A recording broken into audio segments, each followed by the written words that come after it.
G'day everyone, welcome back to True Blue Motorsport. Thanks for tuning in.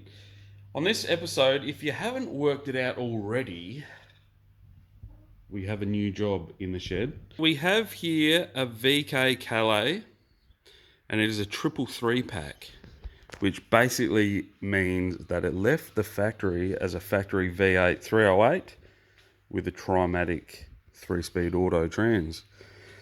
The 333 pack was used by John Harvey and the GOAT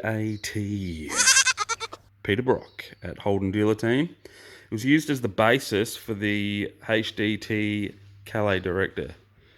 Obviously the Calais has all the bells and whistles, power windows, power mirrors, central locking, all of that jazz. This one actually has the optional leather seats as well. Very, very nice. So I'm going to be giving this one a shaved engine bay and paint job. It's already been tackled at some stage in the past, but unfortunately it wasn't finished off, and all of this body filler now has to be removed and basically started from scratch. Unfortunately, if you don't seal body filler or bog, you get a lot of moisture under there, which is going to create rust, bubbling in the paint, cracking in the bog, all that sort of stuff. I'm going to get the strip disc onto the whole bay, and I dare say I'll probably strip this whole thing back to metal. And the chooks are keen on that idea, obviously. They're keen to lend a helping hand, which is always good. Get out of there! So first things first, I'm going to get this bumper off. I'm going to pull the steering column out as well, just to get a little bit better access. I think what I'll also end up doing is painting the K-frame. The owner didn't ask for that to be done, but I like to go the extra hog and just... It's all those little 1%ers, guys, at the end of a job that make it special, so we'll do that. I'm also going to pull these guard bolts off, and I'll probably paint the tops of the fenders, and I've got a little bit of body work to do on the cow panel as well. As you can see there, it's been cut and bogged for whatever reason.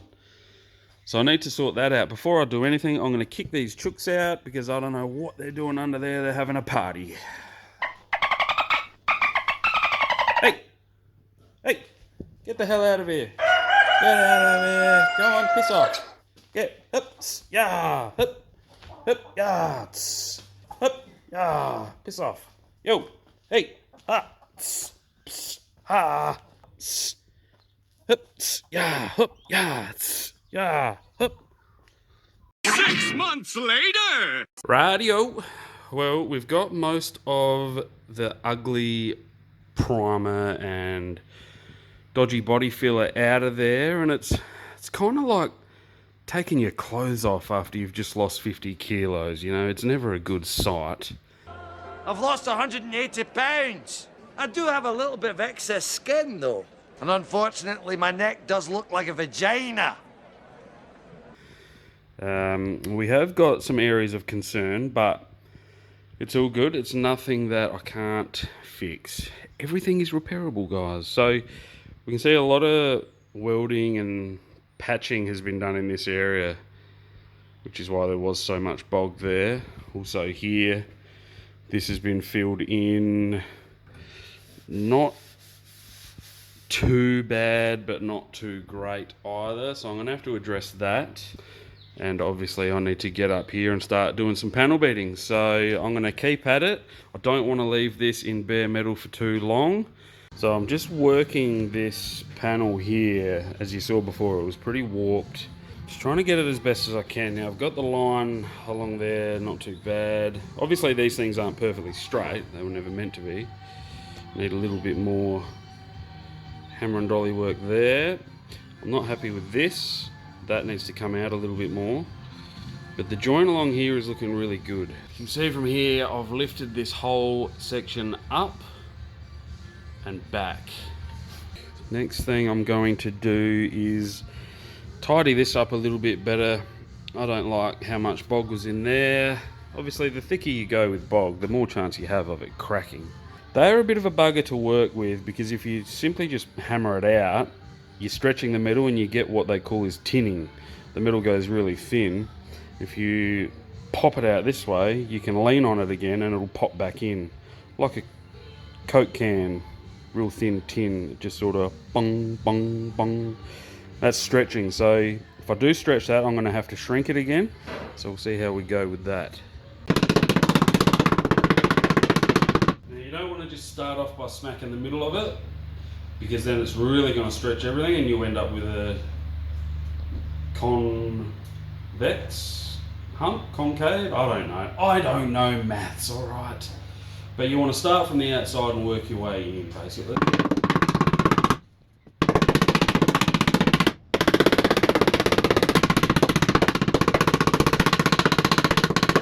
And there you go, the factory dent is now gone. So a light skim of filler over that now, and that will look pretty good. Next I'm going to address this, because they've welded in this patch panel, but as you can see, it's dented down pretty horrifically. So I'm going to lift that up, try and get it as level as I possibly can.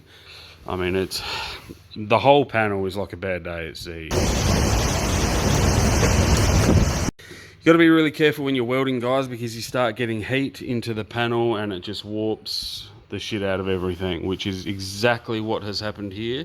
This is very thin metal, so when you're welding in a patch panel like this, you want to do attack here, attack here, attack here, let them cool off, blow them with compressed air even, and then, you know, attack here, and just work around like that. Don't just stay in the one spot. Same with grinding, you want to be very careful. Even with a flap disc, you start getting dark spots like this.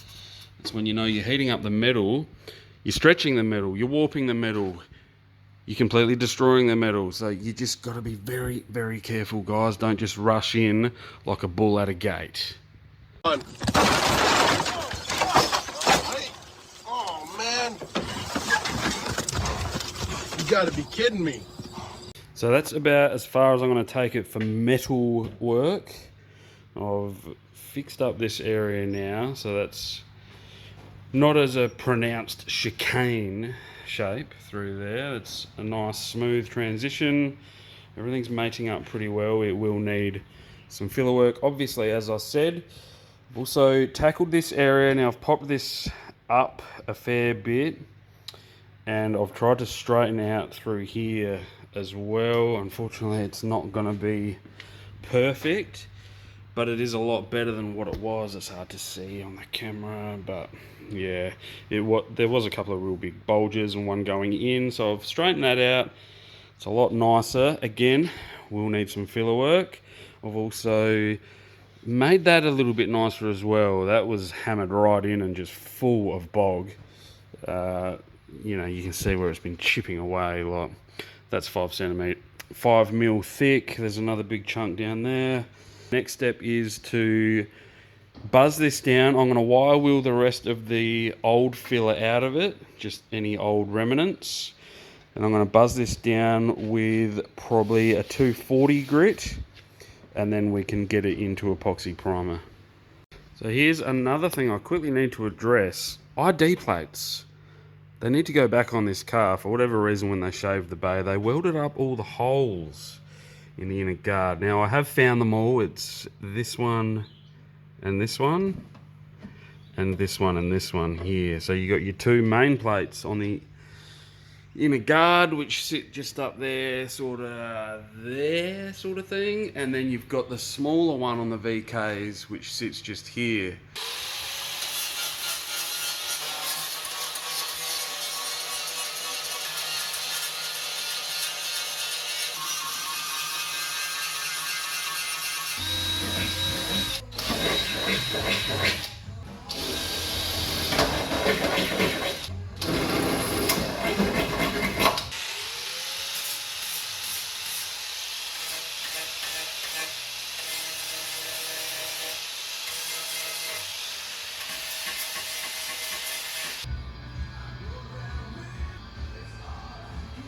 So as I said earlier, guys, the 1%ers go a long way.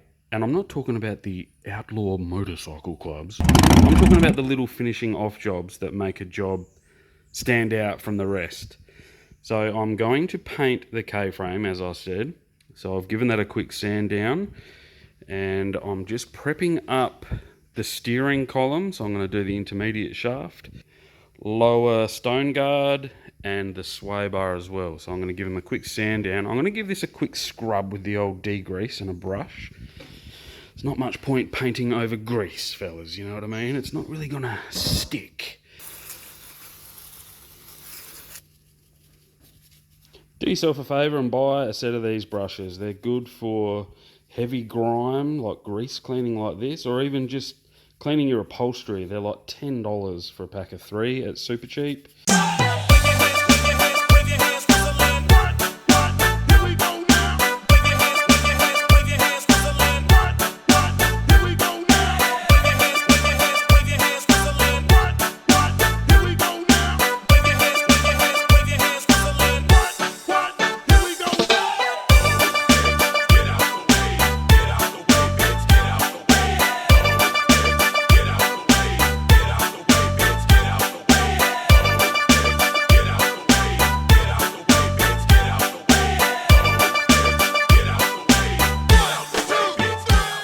Alright, well, now they're all sanded down, I'll hit them with some wax and grease remover. Then we'll go the old...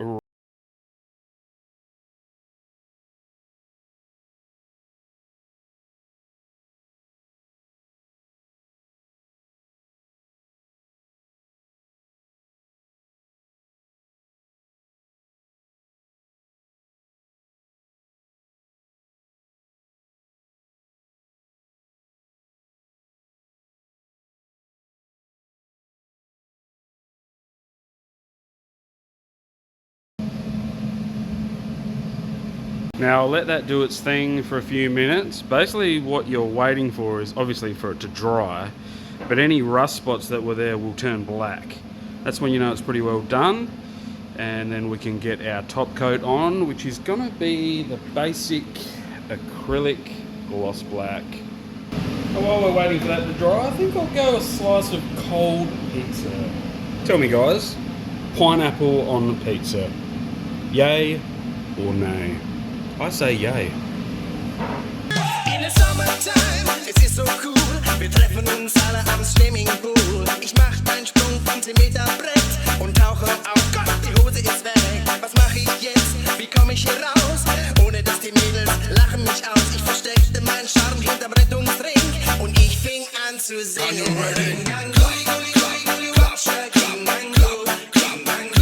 And there we go.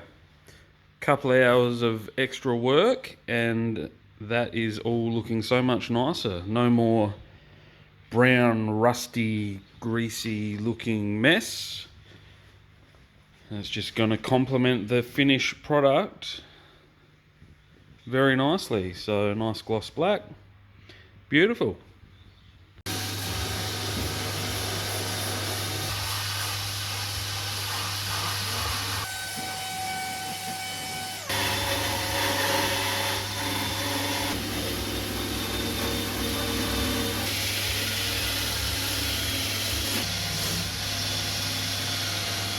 Alright, well, all our old filler is completely gone now, so we're back to bare metal. It has exposed a lot more ugliness. That's pretty rough stuff right there. Wow. I'm going to finish off now by sanding this whole thing down in 240, and I'll tape up the holes that we've got. This is a semi-shaved bay. It is not a complete shaved bay like True Blue. So if you look at these photos here of my car, I actually boxed in my chassis rails nice and smooth. I welded in the bolts for the K-frame.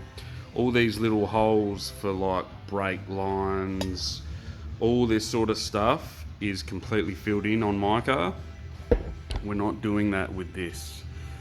So most of this stuff will be staying exactly as it is.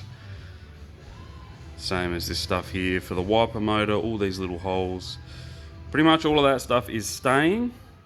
So you could more so call this a smoothed bay than a shaved bay. Obviously the inner guards and towers are going to be nice and smooth. but we are not doing a complete shave job.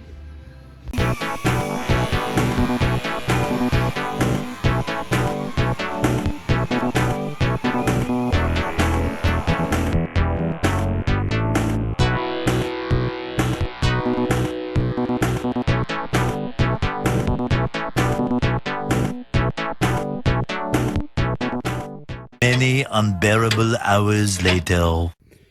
The bulk of the ugliness is gone. I've done a lot of wire wheeling, a lot of sanding. It's all buzzed back in 240 now. I just need to go through by hand and get some areas like in here that the buzzer can't reach. This isn't great. It's not the end of the world, but this whole area here is really tragic. Like, really, really bad. So as I said earlier, guys, you can't just jump in with the welder and just start running beads. This shit is really thin, and as you can see, it has warped that panel beyond belief. The whole passenger side of the firewall is just... So, shy of cutting out that whole thing and starting from fresh, that's just going to have to be how it is, and I'm going to have to work with it with filler, unfortunately. This isn't a high-paying job. It's not a show car, as I said, which unfortunately means a fair bit of fill work. Now, there's nothing wrong with filler, guys. Don't be scared when someone says bog. All right, even pros use bog. You look at any professional paint job, it will have a complete skim of bog to get it all flat. Unless you're paying, $200,000 to get a car metal finished, filed and absolutely pristinely straight, it's going to have filler in it. That's just how it is. It's when you start going past, 5 mil thick, that's when you're going to have problems. So we're all masked up and ready to go for epoxy primer. But before that, we're going to treat all this bare metal stuff. Now to do that, we've got the Protect metal conditioner. So I'm going to dilute that with a little bit of water as well. And then we're just going to apply it with a grey scourer and just rub that in. Rub it all over any bare metal, as I said. Let that sit for about 15 minutes. It generally turns like a blue colour once it's done its thing. And then we can go and wipe it off with just some multi-thinners. It says to do it with water. I don't like that. Water on bare metal, I mean, that just doesn't sit well with me. And then I like to go over it again with a dry rag. And then once that's done, we'll prep sole the bay. And it should be ready for epoxy. Now we've got our epoxy sitting here. It's the grey-green gear right there. We've got our hardener. It is a 2-pack product and a bit of multi-thinners to thin it down a little bit. I've got a brand new Chinesium spray gun. These things are like 35 or 40 bucks or something. I mean, they're great for primer. I've sprayed cars with these, and they don't get the greatest finish, but they do the job. If you're on a strict budget or you're learning, these things are great. That is assembled, ready to go. I'm going to flush it out with gun wash before anything. Then we can mix up some primer and get this happening.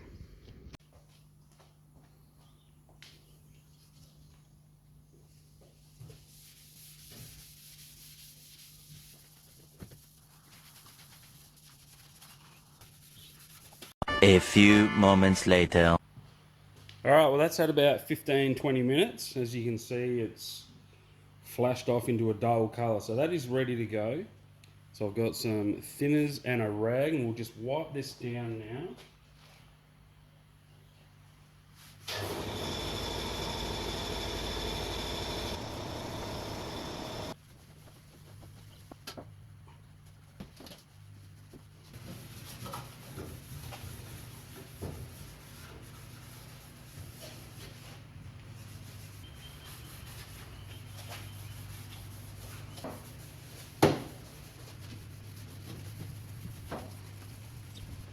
Alrighty, now that's scuffed, I'll blow all that off with air, then we can prep sole it.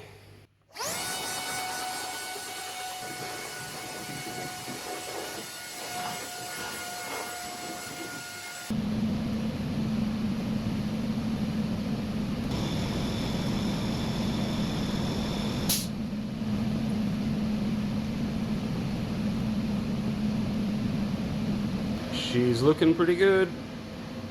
It's all prep sold, and we are ready to seal this sucker. So once you've done this and metal condition it, you really want to seal it within sort of half an hour. You don't want to let it sit here in bare metal, especially if it's cold. I've got the old jet heater cranked, but it is only about 15, 16 degrees outside, so don't stuff around, get it done, get it sealed.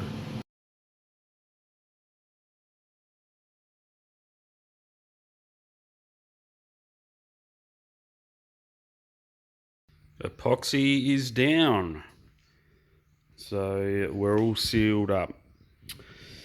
Got a fair bit of work ahead of us still. There's a lot of filler work to come, but that's alright. We'll let this sit for a day or two, and then I'll stick some bog down and we'll get sanding.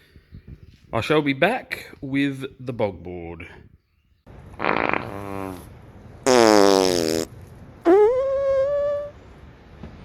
when mixing bog, you want to be really thorough.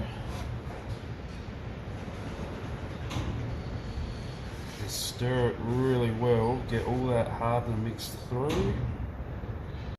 Alright, so we're just going to spread this on here nice and flat and level. Just gently, fellas. Just ease it on there, okay? Just like icing your favourite cake.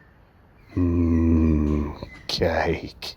So now again drop a big scoop and cover the surface, and using a spatula make it flat. Chocolate.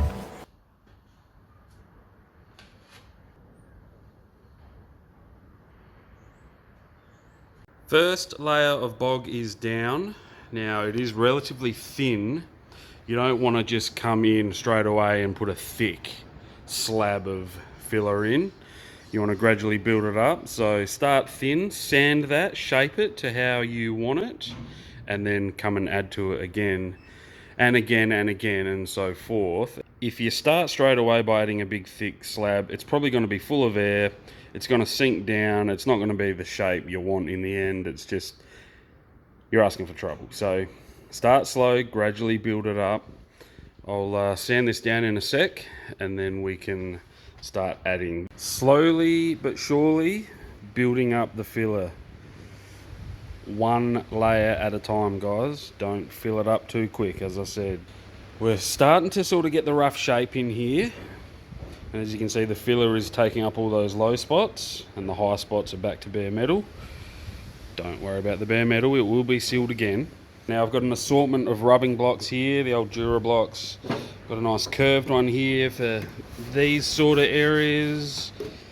Nice soft narrow one. This one here is really flexible, and as you can see, it's sort of convex shape. Yes, got it right this time. This one's my favourite. That's your classic rubbing block. And here's our sandpapers. And here's the rest of the set. You've got a big long one, good for roof panels, long straight panels, things like that. A nice narrow one there. So anyway, ready for round two. I'm going to mix up some more filler and get that on. Alright, well, it's taken me 4 goes, but the filler work is done, and I don't think it's looking too bad. I've finished it off in a 240 grit. Obviously I've shaped it in 80, then gone to a 180 and finished it in 240, as I said. Now it's ready to be sealed again in epoxy. I've got to tell you, the hard work now is done. The time-consuming, painstaking work of body filler. It's a real pain in the butt, but you just got to stick it out. Take your time, guys, and do it properly. Now, before I do anything, I'm going to go and have a break because the old fingertips are a bit numb from rubbing. I could probably go on a crime spree now because I've got no fingerprints left, but I'm going to go sit down for 5 minutes and have a breather. Where goes to that chocolate cake go? And where's that cake? There's no cake. Oh.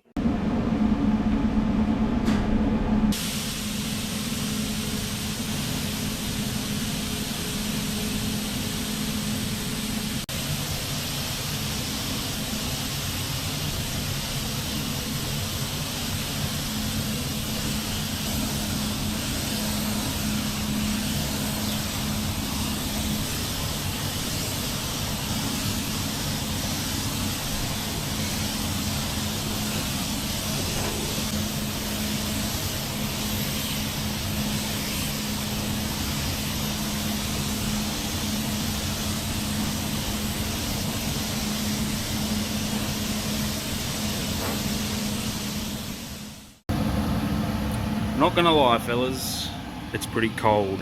When it's cold outside, I'm gonna keep my black ass in this house. Now, I've let this cure for 48 hours. Generally, you can let it go for about 24, but I've gone 48 because of the cool temperatures. Fuck, it's cold.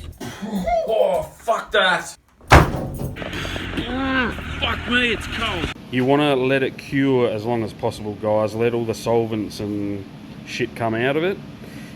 Good way to tell if it's ready is get the nostrils down in there and give it a whiff. If you can still smell paint, thinners, all that sort of stuff, it means it's still releasing all the gases and it hasn't quite cured. If it doesn't smell anymore, you're good to go. Hit it with the gun. Now over here, we also have a Holden Dealer Team grill. The grill? What the hell is that? It's going to be the same copper metallic as the car and as the bay. I don't think it'll be the exact same shade because, you know, we've got the 40-year fade going on the body there. But we'll see. Hopefully it comes out alright anyway. It should contrast pretty well with the silver bumper and the headlights and all that sort of jazz. Now over here we've got our 2K high fill primer. So as I said, it is a 2K product, which means we need to put the hardener in and then thin it down a little bit. It's very, very thick. So I've been stirring this for the last 5 minutes, just trying to get a good consistency out of it, and I think we're almost there. So I'm going to mix some of this gear up. The gun is cleaned out and ready to rock and roll, and we can get this sucker in high fill.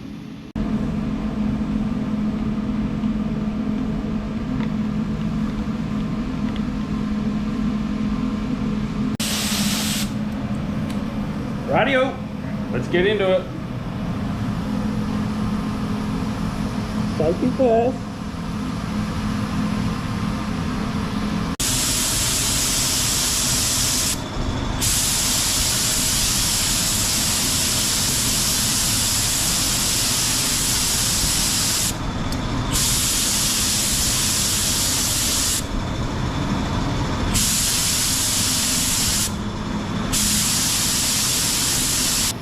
So the high fill is on.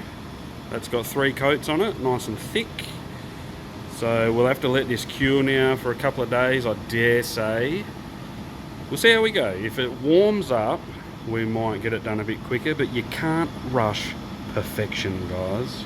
So I'll let that cure, and when you see me next, I'll have some sandpaper in my hand and I'll be rubbing.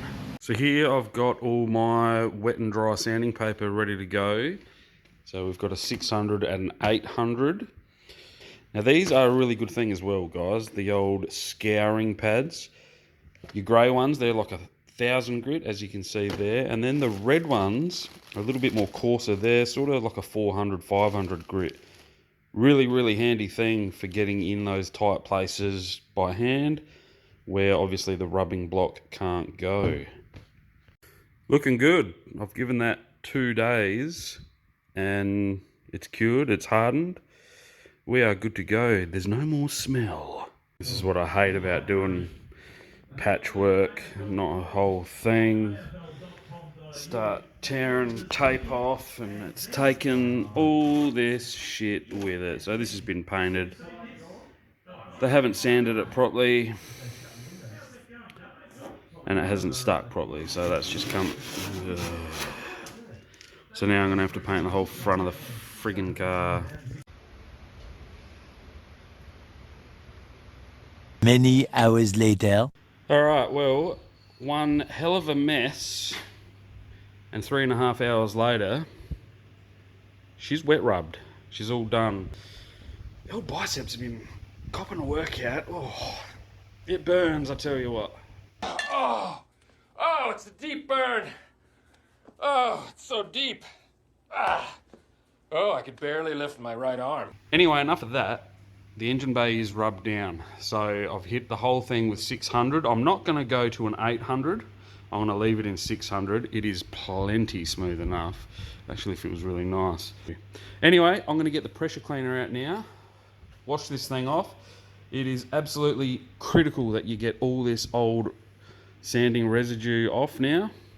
because that's going to dry and turn to powder, and when you go and hit it with the spray gun, all that air pressure is going to blow it everywhere. You're going to have dust all through your paint.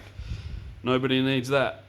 So clean it off, remask, and we'll almost be ready for paint.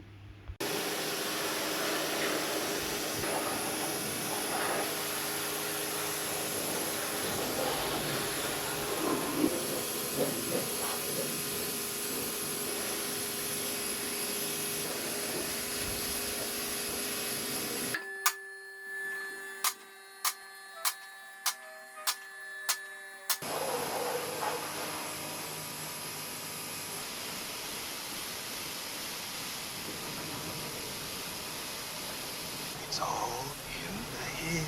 Yeah, it's all in the head. It's all in the head. Get off of me! The heater is on, which means it's go time. So everything is now masked up and taped off. Plastic sheets, you name it. Just got to give this one last prep sole, and then I'll hit it with the tack rag, and we will be good to get some colour down finally.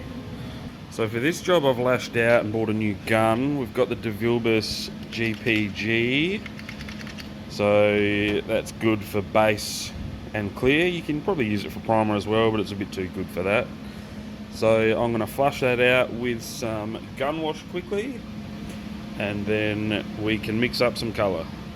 Alright, our paint is mixed up about 1 litre of base. So let's get this in the gun, let's get this happening.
Great success.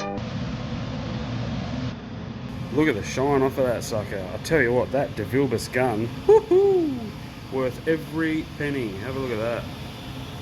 Not bad at all, not bad at all. So that's 2 coats of clear, and look at the gloss. It's a HS clear, and wow, what a difference that makes. Compared to the MS clear that I have been using, this stuff is worth the money. So we'll let that bake now for about an hour with the heater. Once it's sort of good to touch, we'll unmask it, and that'll be it for today. The next day. And that's it, guys. The job is done. It's taken a little bit longer than I expected, a much bigger job than I anticipated, but you generally do get that. With an unfinished project, you got to expect that once you uncover things, you're unmasking a lot of issues. It's sort of like opening a can of worms, as they say. That has come up pretty good. From what it was in the beginning, you all saw how bad it was and ugly.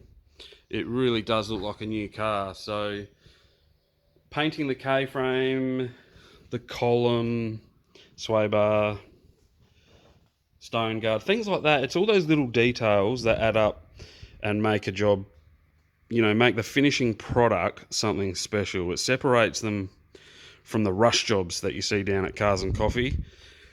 I've even taken the liberty of replacing all these bolts with new stainless ones, same as the strut top nuts, all that sort of stuff. It just looks nicer. I'm not charging the customer for that, but as I said in the beginning of the video, it's those 1%ers, guys, that really separate a nicely finished job from a half-assed rush job. So anyway, I'm really happy with that. I know the owners are looking forward to seeing it in person. I think they're probably going to want to paint the whole car now. I mean, it wasn't too bad to begin with, but it just really shows now how old and faded, and time hasn't been kind to the old girl. The right foot hasn't been kind either at some stage, so there's been a little bit of wheelie action going on there. The customer's going to come and pick this up. He's going to chuck a stout 5-litre setup into this thing, return it to its former glory as an original 333 pack, obviously being a factory V8 automatic car. So it should be a pretty good thing going down the road. That's about going to wrap it up for this one, guys. So thank you very much for tuning in. Hopefully you've learnt something from this. I'm not an expert, I'm not a spray painter, I'm a mechanic by trade, so take my advice with a grain of salt, but I've sort of got a rough idea of what's going on. So if you can take anything out of this, awesome. That's all I'm aiming for, is just to help you guys out at home, try and learn the basics so you can tackle it in your back shed. That's exactly how I've learned to do this over the years. Just get out and give it a go, guys. And remember, as Derek says, if you don't work on your cars, they're never going to work. Please like, share and subscribe to the channel if you haven't already. Thank you to everybody who has subscribed. We're almost at that magic 1,000 subscribers. As for now, I'm going to say goodbye and so long. We will be back very soon. There's a couple of big projects going on in the background, and there is a lot more content coming to the channel. Might even do an update on the old blue bus as well, that's sitting dormant right behind me under a cover. She's looking a bit sad, but work is continuing. We're on the road to Summernats with that, so about 6 months away. We should hopefully get it done. Fingers crossed. Anyway, thank you again, guys. Appreciate you all so very much. Thanks for tuning in. Thanks for subscribing. And we will see you on the next one. Cheers. Catch you. Bye.